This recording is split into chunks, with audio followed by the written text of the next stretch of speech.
Welcome back, and thank you for staying with us. Now, at the beginning of the show, I mentioned that we will be talking about dyslexia, and we actually posed a question to you just to get to understand how much you know about dyslexia.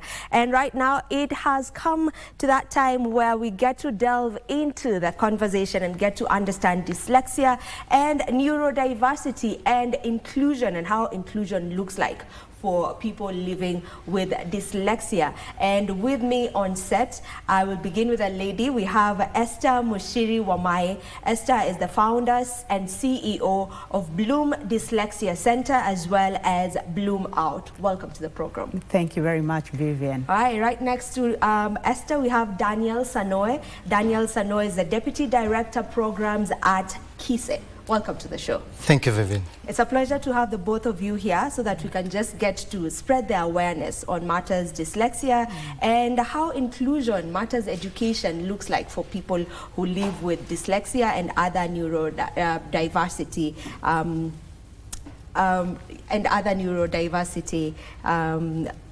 conditions. That's the word, conditions. Yeah, so welcome. Now, how about we begin with just defining it, for the listeners who are not familiar with these terms, how would you define neurodiversity and where does dyslexia come in into that spectrum? Okay, thank you very much, Vivian. I think that's a very good start for this conversation, just to unpack and demystify this big term, neurodiversity, which is a pretty new term, so most of our viewers may not be conversant with it. But basically what neurodiversity refers to is variations in the brain function and how the brain processes information. So for people that we say they are neurodivergent, their brain structure is more or less the same like everybody else. They still have the two hemispheres, the left and the right, but now the function of the brain is where there is a difference. So we basically say it's neurological differences or how the brain functions. So their brain functions a bit different from the typical brain. And I don't want to say normal brain so that it doesn't look like theirs is abnormal. So it's just that variation. And it encompasses different conditions like autism, dyslexia, ADHD, we have others we call dysgraphia, dyspraxia, but the most common one are the dyslexia, autism, and ADHD. So basically, when it comes to dyslexia, which we say is a neurodiverse condition, or it's a neurological condition, it is, as you say, it is in the makeup of the brain, how the brain processes information. So dyslexia is a learning disability. And since learning disability is an umbrella term, so we say dyslexia is a specific learning disability that is language-based. And it has got to do with how the brain processes, and especially written information. And therefore, the characteristics of dyslexia are struggles to learn to read, struggles learning to spell. If you're struggling to read, you're most likely going to struggle with comprehension. And if you're also struggling with spellings, then your writing also becomes a problem. So that's the hallmark of dyslexia, although it has also other underlying or what we call co-occurring conditions. It can come with attention issues, a bit of ADHD. It can also come with memory issues. It also, so like maybe for our viewers, at a very young age, when a child joins schools, so the symptoms or telltale signs of dyslexia could be a child confusing the look-alike letters, like the B and Ds, interchanging or reversing them, the P's and the Q's, even the numbers, the reversals. So you find that numbers like number 3, number 7, instead of facing left, they reverse them and they face right. Then basically, if the child is struggling to learn the sounds or even the letters of the alphabet. But these days they don't learn the letters of the alphabet first. So they're learning the sounds, the A, the B, the K, the D, because that's where learning to read all starts. So if a child has significant struggle in the brain processing those letters, from letters to sounds, then the child will have problem with reading, from something we call blending to decoding words. Okay. Yes. Very well explained. Thank you. You know, and even just to you, Mr. Daniel, from what she's gotten to explain to us, you know, even how do you get to draw the line between your child has a delay in maybe comprehending different things, or when it comes to reading, and it is a condition? Where do we draw the line between it's just a delay in this and this is actually dyslexia? Thank you, Vivian. Allow me to just loop in a little bit before I answer your question to what Esther said. I totally agree that the term neurodivergent is fairly new term. Yes. And because I'm a teacher, allow me to give you just a little background. Yes. Around 1998, somebody called Judy Singer, an Australian sociologist, coined that term, the term neurodivergent. And what she was saying is, no brain is similar to another. Not even a single one. The way our fingerprints are, no fingerprint is similar to another. Similar to the brain. No brain is similar. So there is no normal brain. Absolutely. And I agree the way she brought it up. There is no normal brain. So we can say, this person has got a normal brain, you have got an abnormal brain. Yes. Not at all. So they are just different brains. Neurodivergent. We are just different. And therefore the term comes up. Neurodivergent in the way we understand things. Now, back to your question. Essentially, when, for example, let me use children because I'm a teacher. When kids get to school, there could be challenges brought about by poor teaching. Poor teaching.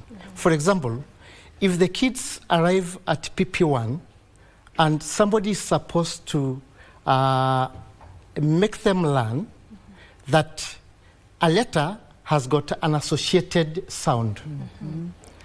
A letter has got an associated name. For example, letter B, a symbol B has got a name B, but a sound B. Therefore, there are three things to bring in together. If that teacher does not bring it well up to the children at their level, and even combine those letters to form words, or combine sounds so that then you can read. For example, if you combine the sound P, or letter P, letter I, and letter G, then you have got the word pig. If that teacher does not bring it out well in the children, step by step, and teach them how to combine letters to form words, teach them how to combine sounds so that then they can read a whole word, then you can cause problem in the children.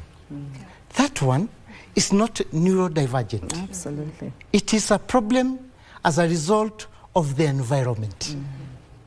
Therefore, you accuse the teacher that there is a problem here, you didn't teach it well. If that one is sorted out, and the child will not say gip instead of pig. You see, if a child is not taught well how to read, then they could end up misreading. And a word like elephant, they can easily read it as effelant. A word like dog, they can easily read it as God.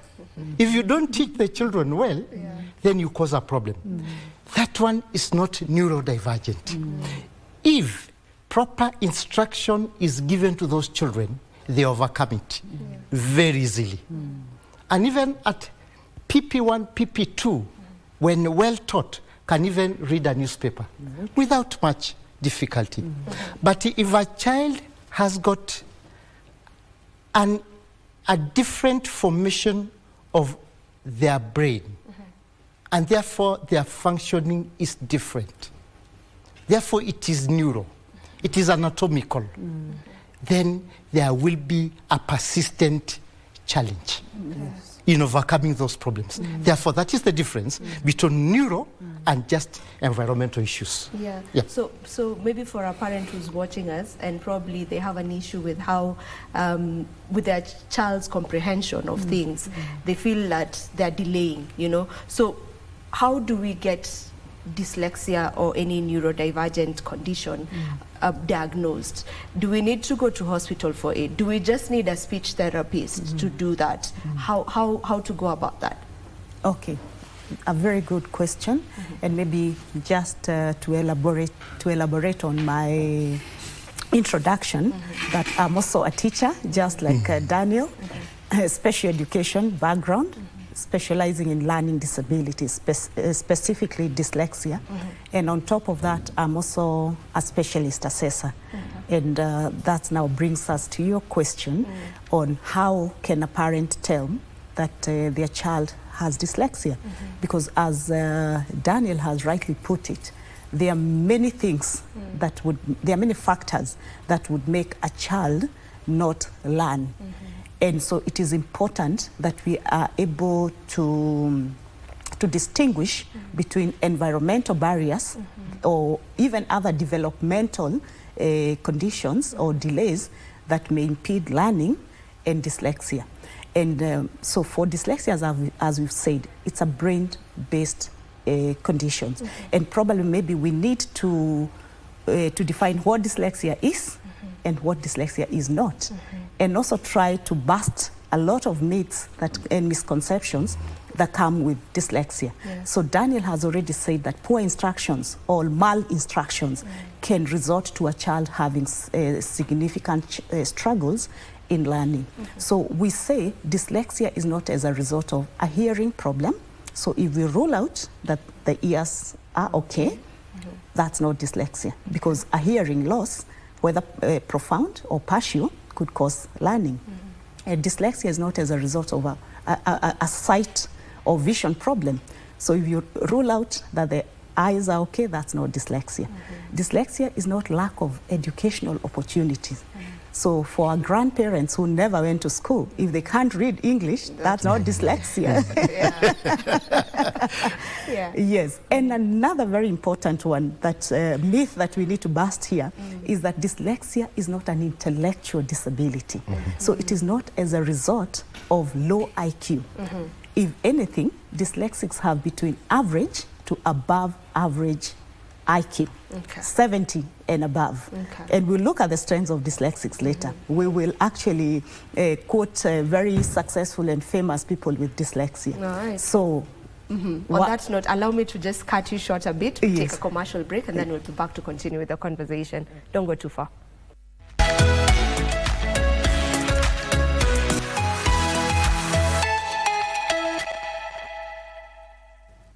Thank you for staying with us, and we get to continue with this really, really important conversation that we're having today, which is all about neurodiversity and dyslexia as well. Now, before we took that break, you were just explaining to us how to be able to distinguish whether one has dyslexia or not, and you had really put it down really well, you know.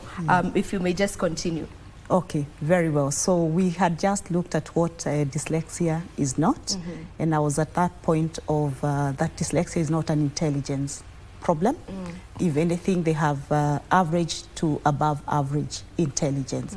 So when you tick all those boxes and the child still has a persistent and consistent struggles in learning to read, especially learning to read, the literacy skills, which are the reading, writing, spelling, comprehension, then and the child is in the same environment, just like all the other children, all the peers who are progressing very well in learning to read, but this one has all those struggles, and the struggles are persistent. They are consistent despite even the interventions. Then that is already a red flag that the child could have a learning challenge or a learning disability that needs to be assessed. So how then do you tell?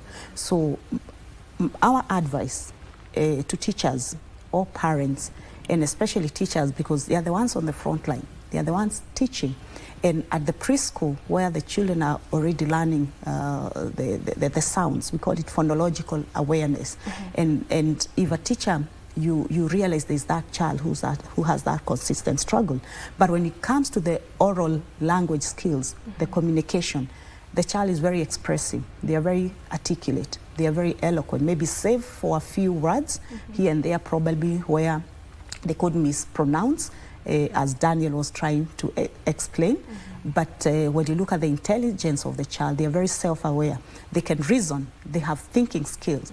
But yet there is that discrepancy between what you see in this child and how they are performing in reading. So that's already a red flag, that there could be an underlying a specific language-based learning disability like dyslexia. And at that point, it is important that that child is flagged for assessment. So at the very early age, we talk of screening. And right now, we have screening tools or tests that can assess or identify dyslexia as early as 3 years. So the latest dyslexia test in the market, we are calling it test of dyslexia, assesses from 3 years, and the test ceiling is 90 years. So 3 to 90 years, you can accurately diagnose dyslexia using that tool. And so once the child is referred for assessment, so we have Kenya Institute of Special Education where Daniel works. It's the government or the National Assessment Center. That's a place where a parent could take a child for assessment, education function assessment, and I'm sure Daniel will talk more about it. But we also have private assessors like myself and others who also assess and diagnose dyslexia. So a teacher could only speculate that there's a challenge based on the information and the data they already have about how the child is assessing, or what we call the baseline. But now the diagnosis or the assessment has to be done by specialists who are already trained and to diagnose, and not just to diagnose, and also to prescribe what's the way forward, because that's the most important thing, that once a child is found to be dyslexic or have any other neurological condition, how are the interventions? How will this child be supported? And in the context of education, we are looking at inclusive education. What kind of accommodations and reasonable adjustments do the teachers and the schools have to make to ensure that this child does not only survive in the education system, but also thrive, because they have the potential to do so if well supported. All right. Yes. And we'll get to the interventions. But before we do that, I would love for Daniel to get to pick from what you talked about, matters assessment, and the role of KBC. So let's talk about the actual role of the Kenya Institute of Special Education in all of this. Thank you, Vivian. Kenya Institute of Special Education is an agency of the Ministry of Education, set up to specifically do several functions. One of the key functions is assessment of children with special needs and disabilities. Allow me to differentiate special needs and disabilities. Go ahead. A disability could be a limitation in functioning. For example, dyslexia, which could be neurological. A special need may not be a disabling condition. It may be a gift or a talent.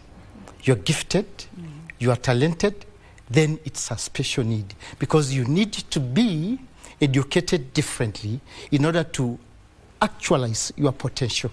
So then we say special needs and disabilities, because it's a whole spectrum of diversity of people. That is one key function. And recently, the country has told KBC to ensure that there is assessment across the entire country, beyond the counties to the sub-county level. So we are gearing up to ensure that we reach what we would call in our national language mashinani. We reach all the way to the sub-county level and even to the village to look out for those kids, be they kids with the dyslexia, with the visual impairment, with hearing impairment, and bring them out and even inform their parents of opportunities that are available for these children in the rural areas and beyond. That is one function of this institution called KISE. Another one is training of teachers in special needs education. The teachers who serve the special schools you hear are teachers trained in KISE. Obviously, also other institutions do, but the premier government institution for training in special needs education is KISE. And when you come to training, then now you specialize and say, I'm trained in visual impairment, I'm trained in hearing impairment, and you can also be trained in inclusive education, so that you are sent to a school, you can serve every child without limitation. Another key function of KISE is production and supply of assistive devices and technologies. Currently, the Institute is setting up a factory. It has been a small unit for production, but currently, through the guidance of the President of the country, the Institute is constructing a devices production factory for it to be able to supply assistive devices required by children with special needs and disabilities in the entire school system, and where possible, even beyond. You know what the government is saying is, don't supply devices to the school, to be owned by the school. Supply devices to be owned by the children. So that if a child is visually impaired and moves from primary school to maybe junior school and senior school, let them move with their device. There are devices that are personal. A hearing aid is a personal device. You cannot tell a child, now because you are exiting primary school, kindly leave the hearing aid behind so that another child will come and use it. Or a child who is visually impaired, kindly leave the braille machine as you exit to be used to. They are personal devices. Crutches, wheelchairs, they are personal. You cannot tell a child, you are now leaving primary school, kindly leave the wheelchair behind and you'll get it wherever you go. So the country is saying, can KISE produce sufficient devices? Let us scale it up and produce enough to supply to all the children who need them. That is another very key function of KISE, among others. And obviously research in special needs and disabilities is a key function. Okay. Even as we get to talk matters, interventions, and specifically looking at inclusion, because that is the most important thing, right? Making sure that it is inclusive, you know, just how can schools better support, you know, children with dyslexia? Because as you very well put it, they are not mentally challenged in any way. You know, their IQ level is okay, you know, at par with every typical brain. Yes. That's the right word to use. You got it. Yes, every typical brain. So, Yes. so just how can schools be in line with the inclusion that we're talking about? Okay. Yes, and I think that's our biggest struggle as a country, and that's our weakest link, because we are saying dyslexia or other neurological conditions are school problems because they relate to learning. But unfortunately, as a country, and especially when it comes to the neurological conditions, I think that's an area that we are lagging behind. We are still playing catch up, because I feel there's a gap in our teacher training system, education system, because most teachers will tell you that in their teacher training, maybe there was a small component of disabilities and special needs, or even learning disabilities, but the conditions like dyslexia, dysgraphia, autism, they are not explicitly mentioned or even taught to teachers who will end up teaching in our regular or our mainstream schools. So even if there's a mention, very small I mean, it's a very small component within their training. And therefore, we are graduating teachers from our teacher training institutions who have no capacity or full capacity to support learners with dyslexia and other neurological conditions. On the other side, KISE and other institutions that are training teachers in special education, including inclusive education, unfortunately, most of these teachers end up teaching in special schools. Maybe a very small percentage will end up in our regular mainstream schools. So what does that mean to that dyslexic child then who is in our regular school? And maybe just also to take us back and even talk about the statistics, the prevalence of dyslexia. Dyslexia, we are saying 1 in 5 people have dyslexia. So 1 in 5 children in a class have dyslexia. So a class of 40 has 8 dyslexic kids, with a teacher who, first of all, has never even heard the name dyslexia. So if they haven't even heard the name dyslexia, how are they going to support a learner who is dyslexic? Because as Daniel has rightly put it, just like the assistive devices he's mentioning, the hearing aids, the wheelchairs, the crutches. So when it also comes to intervening for a child with dyslexia or a learning challenge, the intervention is also highly individualized, highly personalized. In fact, they work with a document we call an IEP, an individualized education program. So after the assessment, after the diagnosis, and it has been established that this child has dyslexia, then we look at how dyslexia has impacted the learning of this learner. So from the struggles in reading, writing, the attention span, the memory span, and even maybe the self-esteem, which borders on mental health issues of people living with a condition that they are struggling with, that they are not being understood, it hasn't been recognized, it's not identified, it's not supported. So of course there are all those other secondary consequences. And therefore, for this child to be supported, the learning has to be highly individualized so that you target the needs of this child. And because you said dyslexia is a literacy challenge, it's how the brain learns the literacy skills, then it means that we cannot teach this child the way we are teaching every other child how to learn. We have to teach this, we have to adopt something we call structured literacy, what Daniel was trying to explain. So from letters identification to sounds, then to combining those sounds to reading. So it's an approach that is informed by something called the science of reading. And because this brain is taking time to process, so it tells you that the process is going to be a very slow process. It is very individualized, and it can't happen within the 40 minutes in class. So at some point, this child has to be withdrawn or pulled out from the rest for this extra intervention. So unfortunately, our schools don't have that kind of support. It is there in the international schools, it is there in the premium private schools, but you can imagine in our public schools or maybe other schools that are under-resourced, because the person to do this kind of intervention is not the regular teacher.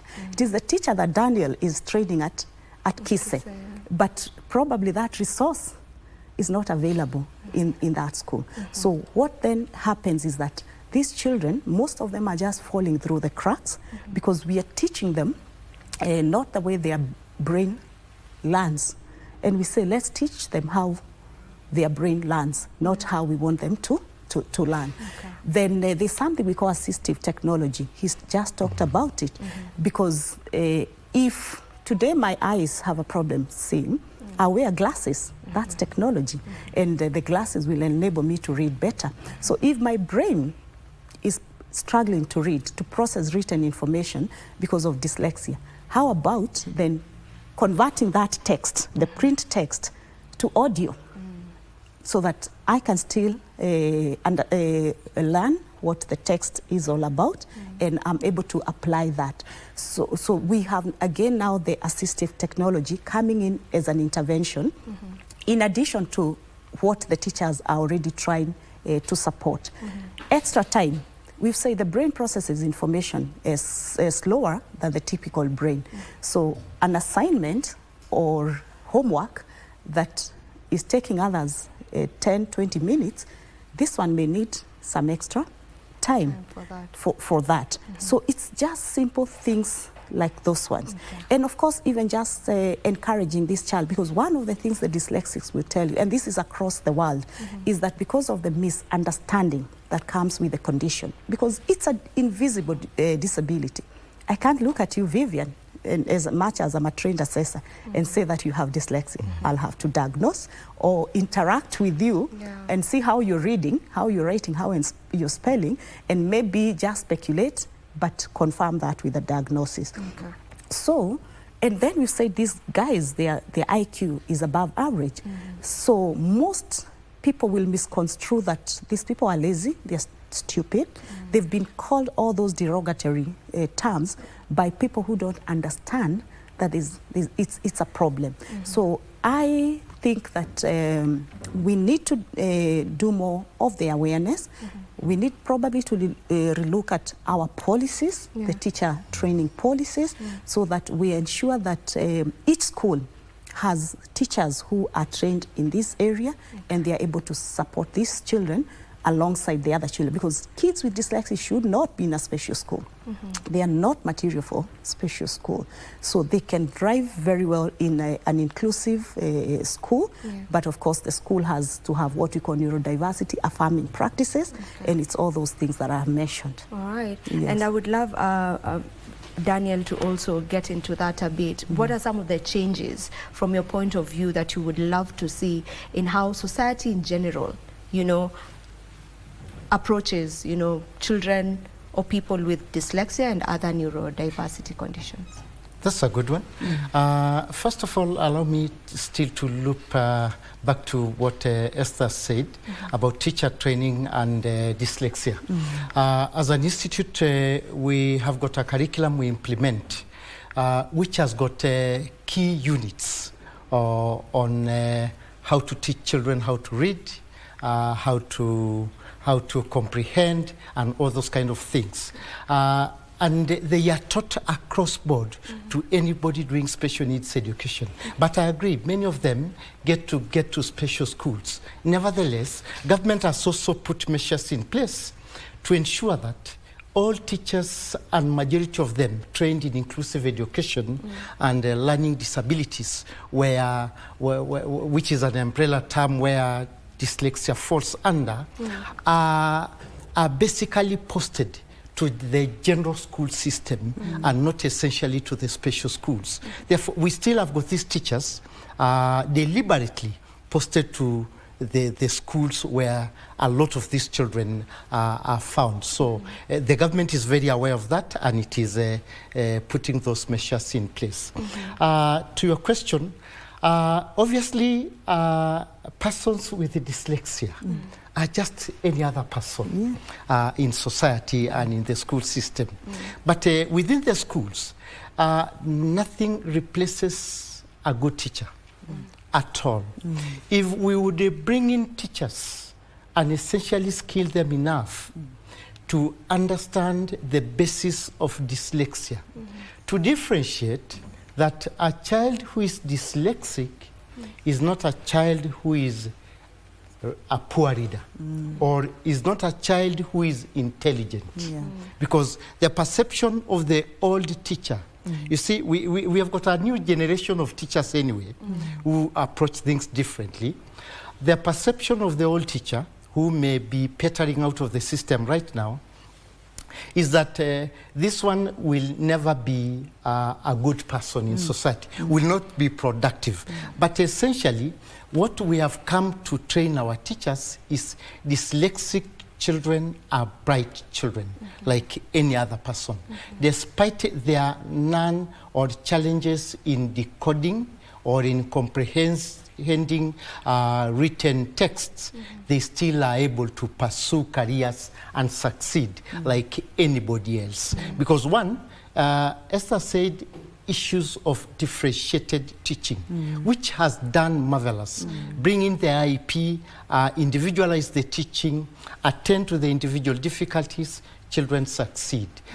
Society should view them different. We don't mean that if you are a non-reader, you are going to be a bad mother or a bad father. There's nothing like that in society. Yes. We have got non-readers who are excellent entrepreneurs. Yes. They can't even read any text or material related to their business, but they're the best entrepreneurs in the country, despite our knowledge that they can't even read a text. So there is no relationship between dyslexia and the general performance of human beings. So according to us, there is no issue at all. All we need to put in place are the little measures that are required to make them better. And where those measures fail, let us invoke technology. Yes. We are using these gadgets so that then we are able to be more efficient. Why should we push somebody to read if they can't read? Because of a neuro basis. Why should we force somebody to spell things or pronounce what their neural makeup does not allow them? Let us be a bit human. Let us invoke instincts. Let us invoke appreciation of their abilities and support them in what they are able to do rather than measuring in what they are not able to do. That is it. All right, and as we almost come to a conclusion of this wonderful conversation, let's get to talk about the conference. You can't live without talking about it. So it's the first ever. Tell me more about it. Great. Yes, it is the first ever dyslexia conference in Kenya and in Africa, although we are running it parallel with Ghana. But first ever in Africa? First ever in Africa. Wow. So we are actually sparring this conversation across the region.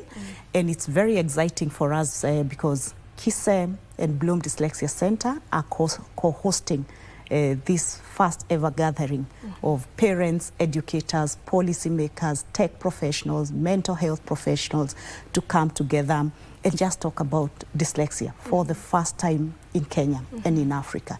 And for us, why we're excited about this conference is because we are looking at it as a catalyst for regional policy reforms, inclusive or rather transformation in education, and in also inclusive workplaces, because today they are children, tomorrow they are adults. So if they are not supported in school, chances are they're also not supported at the workplace, because it means the system is not built for them. We are actually saying the system is not broken. It's just that it was not built for different brains. And that's the conversation that we want to have. And this conference for us is going to set the new benchmark of how neurodiverse Africans should be supported. So we are very excited. It starts tomorrow all the way up to Thursday. It's a 2-day event. We have great keynote speakers. We have very engaging and interactive panel discussions, breakout sessions in terms of workshops, and we are very deliberate together with Kenya Institute of Special Education, with the director who is very, very passionate about this, and especially parents, because if we support parents of children with special needs and disabilities, then we empower the children, because most of the time we focus so much on the children, but we also forget the parents who are the caregivers. So we have something for everybody for that conference. And it will be starting from 8:30 p.m. to 5 p.m. And on the final day, the second day, we are also launching, again, inaugural Neurodiversity Inclusion Awards, dedicated to individuals, organizations who are champions of neurodiversity, either at education level, employment level, or any other sphere of life that they are impacting persons with neurodiversity positively. You didn't mention where it's happening? It's happening at Kenya Institute of Special Education in Kasarani. Thank you so much. Yes. And it's open for anyone who would love to come attend? Yes, it's open, but there's a registration link. So for anybody who want to come, once they register, then they are most welcome to attend. Amazing. Thank Yes. you so very much for joining me for this conversation and for shedding light on it. We appreciate. Thank you. Okay, we started off this conversation with most of us not knowing much about dyslexia, but I'm sure that we've come to the end of this conversation with a handful of information on the same, which is a good way of spreading awareness. Thank you so much for staying with us. This is where we end Good Morning Kenya for today. My name is Vivian Dagwa. Do enjoy the rest of your viewing. Goodbye.